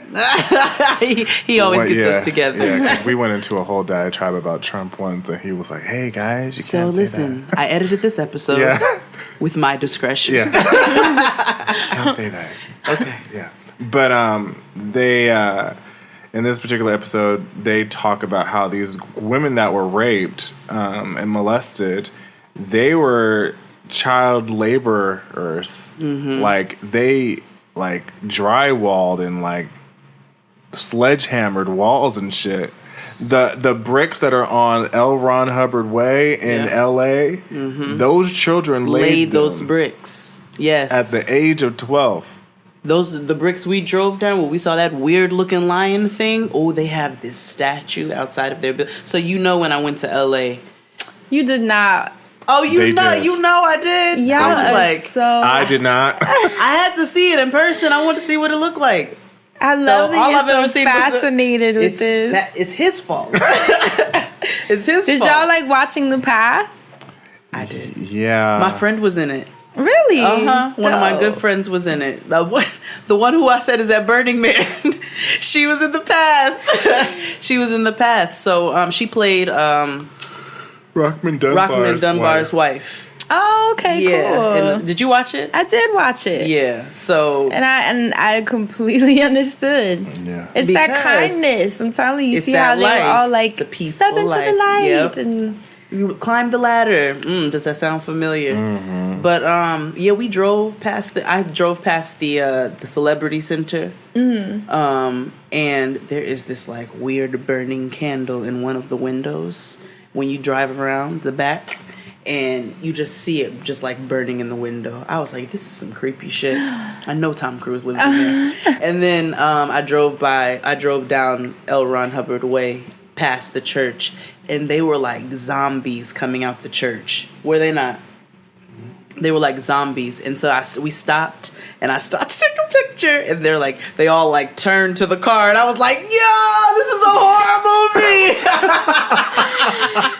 Nigga, that is. Nigga weed. So, man. yo, it was crazy. I was like, all right, get back in the car. Like, And you know what? You just reminded me too when you said the ladder with the path. I think that's part of the appeal too with Scientology. It's the fact that when you're someone who feels lost, if someone shows you that they're like specific steps, and they make it concrete and tangible and say, if you go through this, you'll come out this way. That's the best sell. It is. Because a lot of what people fail with faith, or not fail, that's a harsh word, but where they fall off the path, I should say, is the uncertainty of it. Sure. There's no gauge, there's no measure, you don't know how close you are, and it's how close am I into salvation? Like, Right? there's no way to measure. There's no way to measure, and we fall off. You could have amazing days where you feel so connected to your higher self, and then other days where you're in the mirror like completely gone from like what your purpose was. And I think when they present this, these tools that are like, do these things, you're just kind of like, oh shit, that's it. Damn. And it's just so seductive. It's seductive. I also think that Scientology is kind of power driven too, and so when there's this idea of these steps and like, oh, I'm better than you because I'm at OT level 8, sure. OT level 9. Supremacy. Sure. And it plays into the power dynamics completely. Absolutely. Did you ever lay eyes on Devontae Miscavige. Devontae. Yeah. No. Oh, you never saw him? No. Did you ever see members of the Sea Org? Like the cadets, the little Navy people? I don't know. Would they come to New York? They hide. They're crazy. They're not. Yeah. They're all in Hemet or in Clearwater. Florida. Okay. Yeah, no, I never. They hide. They're crazy though. They know. they don't want you to see that because you're gonna be like, "What is that?" Yeah, no. No, don't let Francesca see that. No, I didn't see any of that. No. Ooh, okay. Well, they showed clear pictures of Mimi Faust coming up in coming episodes. That's of Leah Remini's fascinating Aftermath. shit. I'm actually curious to hear her story. Yeah, she's too. touched on it on Love and Hip Hop Atlanta for a couple of episodes. Mm-hmm. And she had a rough childhood as well, where she didn't have the support of either one of her parents, because right? of Scientology. Because of Scientology. Wow. And she's she was very explicit because I remember her brother was on an episode and they were like, "We lost mommy because of the religion." That's something because I was like, religion. Like, what does she keep talking about? Like, bitch, like, why she keeps calling it the religion? But now I see why. Out of fear, she doesn't want to say the name. Right, not to tell us. But they showed her clips of her coming up, and she's Mimi, and doing that dramatic cry, yell, monologue thing. Mm-hmm. But I am very interested to see her story. Titties don't look Gibraltar-ish in this. That spot of light upon yon cliff has often guttered low, but men of reason try again. Well, Fran, thank you for coming and telling us all about your experience and letting us question you down. Yeah, no, it's cool. To be honest, I've never spoken about it online. At least I've mentioned being a part of it, but I never really went into this depth. The exclusive. Yeah. DJ Clue. This is like the Javante Rogan. Javante Rogan. Yeah. But I mean, I hope it helps someone. Jerome Rogan. Jerome. Craig. Y'all are movies. No, yeah. I mean, I hope it helps someone, and it may not be Scientology. It may be something else. We don't know all the underground. We know a lot though. There's so many orgs and organizations that are literally taking advantage of people. Absolutely. And I hope they, seek light and truth and, get out. Yeah. Yeah. And don't feel embarrassed. Never. No, never feel embarrassed. Because if you're in a vulnerable place and somebody preys on those emotions, that is the person who is in the wrong. You're not the person in the wrong. Exactly. You just have to figure out and find your strength. And no, you should never feel embarrassed for your experiences. Like you said, they helped you where you are now. Yeah. And everybody knows friends are gold. They're little nuggets. And I've seen Fran out. When the election came, Fran had those crystals. She was Franning out in that living room. That's was real though. Even Can I sing you a song? I have a song dedicated to you to end the show. Mm-hmm. Oh my God, this guitar. Because we called it 21 Questions with Fran. I just wanna chill and twist a lot. Get ordered in my 745. Hold on to 2 cans, Colt 45. You know I'm asking Fran questions, babe. Free Shelly Miscavige. Bye. I hate you. Thank you, Fran, for coming on. You can check her out anywhere and everywhere at HeyFranHey.com. Yes. As well as the Friend Zone podcast, along with the other 2 hosts, Dustin Frederick Ross and Asante. No K. Nope. Also, Wellness Tour is on and poppin'. Yeah. HeyFranHey.com for deets. See if she's coming to a city near you. And Insecurity. Insecurity every Tuesday. I'm a loyal listener. Where they talk about all things Issa and Lawrence. We always say the same shit too, because I talk with the show all the time, and I'm like, course. see, I knew it. Like, I talk with the show. I listen to Insecurity every single week after I watch Insecure. I think it's the perfect follow up. I think it's so funny. Working with Crystal is hilarious. Like, she has me in stitches. We have to tell. Her laugh alone. We have to tell about Game of Thrones. Oh gosh, no. I already told about the Cardi B. I told y'all friends of Hood Rat. I am. But Crystal, we were watching Game of Thrones 2 weeks ago. Mm-hmm. We went to the movies and then we went back to her house. Crystal's going. Where y'all have Black Girls Day and all of us Black gays stayed home. I know, because that's usually the opposite. That was like none of us in the group chat with. Exactly. It was like, I'm so glad to see the girls together. Yeah. But and we were talking all through girls trip. We were talking. So was the whole theater, though. Because you went to the Magic Johnson. We did. We did while we were drinking infused froze out of styrofoam cups. But we were watching Game of Thrones, and it was the part where Cersei and her brother, they do that nasty shit. They done tagged us on the Instagram. Stop. Oh yeah, they did. Wow. And on Twitter. Mm-hmm. They coming. Don't come outside my house. See, little bitch, you can't fuck with me. I'm gonna sing that song for the rest of the year. But what was I saying? Game of Thrones. Game of Thrones. So Cersei and her brother, and he was like, I guess he was playing hard to get. Crystal says to me and Fred, "Oh, he's tired of being a." What did he say? What did she say? A sister fucker.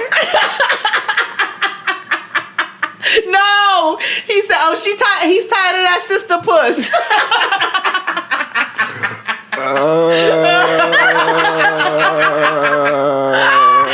Yo, we fell out. Sister puss was a thing for the rest of the night. Oh my god, y'all! The shit y'all come up with. Sister has a bunch of like daughter nieces. That's right, Deeses and Meros. Yo, y'all in a movie. And nephew son. What do you call them? Seths? Seth. That sounds like a creature from the Game of Thrones. Yeah. Anyway, thank you, Fran, for coming. Make sure you check out all of Fran's info in the description box. If you're in the tri-state area, come to the Friend Zone Live tomorrow. Are the tickets sold out yet? No, but not they will yet. be. So make sure you guys come out. I'm sure there will be tickets at the door, and the lines are always very long. So get there early. Yes, they are going to be long. Get there early. Make sure you listen to Insecurity every Tuesday, and listen to Jaden XD every Friday-ish. We are every Friday. Heavy on the ish. No, we are every Friday. We just missed 2 episodes this summer. That's all. Oh, that's not bad. That's good. Yeah, that's not bad. This summer's been busy. Yeah, it's super busy. And then we're coming back twice a week soon. Yes. Because we were doing twice a week for 3 solid months. Yeah, so we had to take a little break. Hence why you will be able to finish Nigga Peace Theater when you purchase it. Yeah. So it's coming. It's coming out for you guys. For the low. Yeah. You better lay low. So we will see you next week. Well, wait. Do you have any announcements for you? For me, Makosa. The last Makosa of the summer is the 2nd of September, Labor Day weekend. Make sure you come out. It's going to be litty. I'm doing with Santana. Along with Santana, I'll cook like your mother. Frex and Effects is coming back with pernil nachos. We're doing all nachos because the nachos went crazy for the nachos. Yeah, they were quite delicious. Yeah, and we're gonna change up a couple of things, but like keep the same formula for the most part. Gotcha. So it's gonna be really good. We're gonna do 2 meats, and we're gonna do a veggie option as well.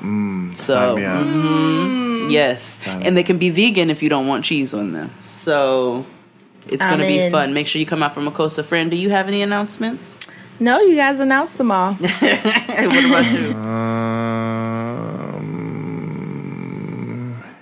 Yeah, I do. Last but not least, a friend of mine, you can find her on Twitter. Her name is Maui. Maui is in a really, really effed up situation with, she's in medical school. And so they shafted her with her financial aid. Oh yeah, no. I just retweeted that. I saw Yes. Crystal tweet it, and I retweeted it. So she has a You Caring setup, which is like a GoFundMe, and you can read it all there. I'll put the link in the description box. But she's really the homie, and a black woman in medical school. Yeah, who's man. almost I donated. finished. I definitely donated. Yeah, who's almost finished. We gotta help. Gotta do something. So if you can donate, put in the description box. But yeah. I'm definitely going to do what I can. Can I end it on a happy note? Yeah. With something good in the spirit of donation. So in Getting Grown, this week we announced a teacher. For shout out to my sis, we announced a teacher who needed 1,000 books for her class. Hey. She wanted to get 1,000 books for her students, and she was somewhere around 390 something. And Getting Grown, we were able to push her over to get over her 1,000 books. Yes. To get all her books for her class, and I just think that's so amazing. The sense of community is so great. So in that same vein, make sure you check out the link in the description box so that we can try to help somebody else out and try to pay it forward, even if it's a few dollars. Yes. Anything will help. But I just definitely wanted to do that just because I know, especially, first of all, any type of black person who's in medical school, but especially a black woman in med school who's also the homie, like she's typing fast. Yeah, she's writing fast, saving lives, and she talks about like fast. wanting to be a doctor because she wants to help find cures of the things that impacts her community. Diabetes and all these other things that are killing us as black folks. So that was her commitment to health and wellness, and so that's why she got into the field. So so definitely do what you can, and we will post that link in the description box, and we'll see you all next week. Yes, love, peace, and chicken grease. Bye. Bye, guys. Today's episode was produced by Is Byke. Who was that? I forgot. One of them. Jewel. Yeah. I don't even know all the One words. of them white girls. I remember it though. Well, say your soul. We should sing "Where Have All the Cowboys Gone." Oh my God. Where have all the cowboys gone?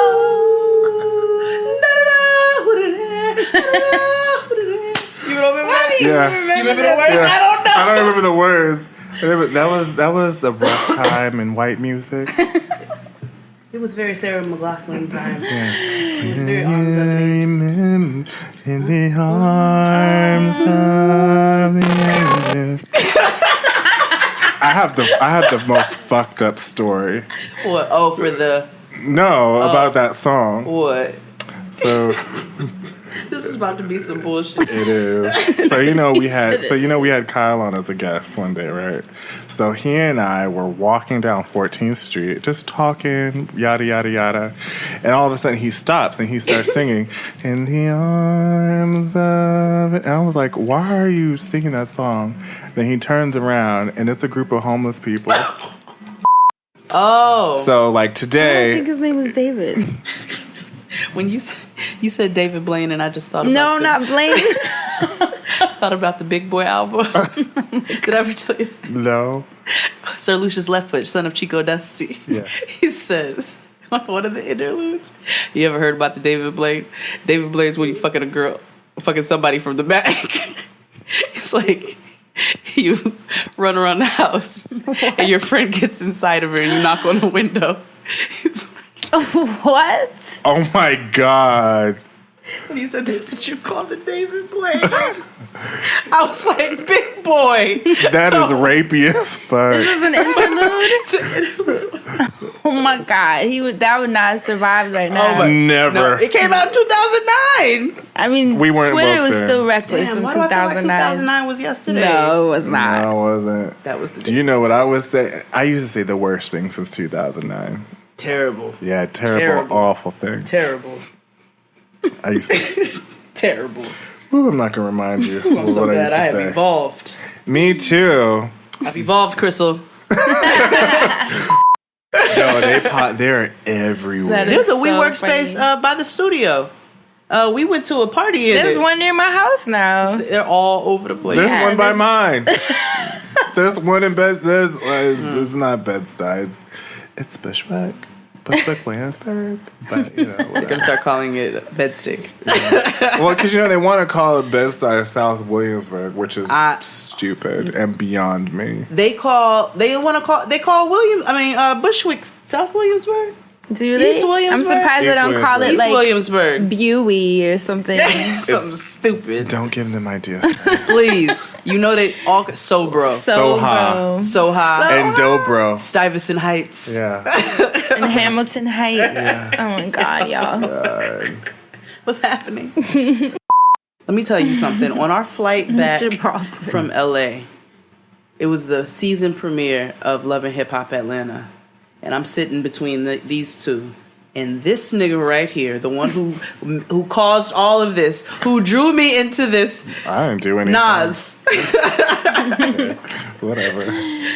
Is going to tweet, Mimi's titties are harder than calculus. When I tell you on a flight at night back to New York where they turn the lights off on the plane so you know it's real, it's like go to sleep. You yelp.